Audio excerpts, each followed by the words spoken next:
Hello everyone! Welcome po to our Buhay Buntis channel.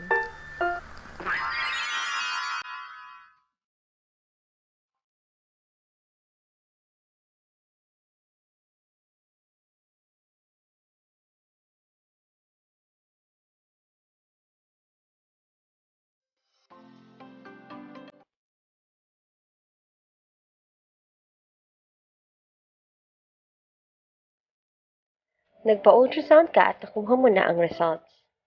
Ang tanong, ano ba ang ibig sabihin ng BPD, HC, AC, FL, EFW, at cardiac pulsation? Kapag nagpa-ultrasound tayo, tinitingnan ng sonologist kung maayos ba ang development o paglaki ni baby sa pamamagitan ng pagsukat sa iba't ibang bahagi ng katawan niya. Kasama sa mga sinusukat ang mga sumusunod. Una, BPD, biparietal diameter o ang diameter ng ulo ni baby.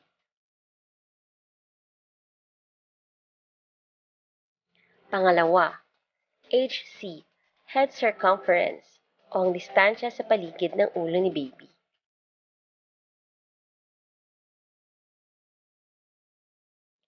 Pangatlo, AC o abdominal circumference o ang distansya sa paligid ng tiyan ni baby.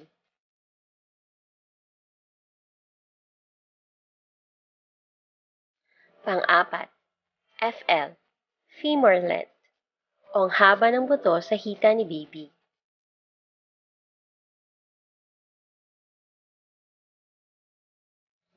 Ang mga ito ang nagiging basehan para malaman ang EFW o yung estimated fetal weight o yung tinatayang timbang ni baby sa sinapupunan mo. Ang EFW naman at iba pang mga sukat sa mga bahagi ng katawan ni baby ang nagiging basehan para malaman ang EDD o estimated due date o ang petsa kung kailan ka posibleng manganak.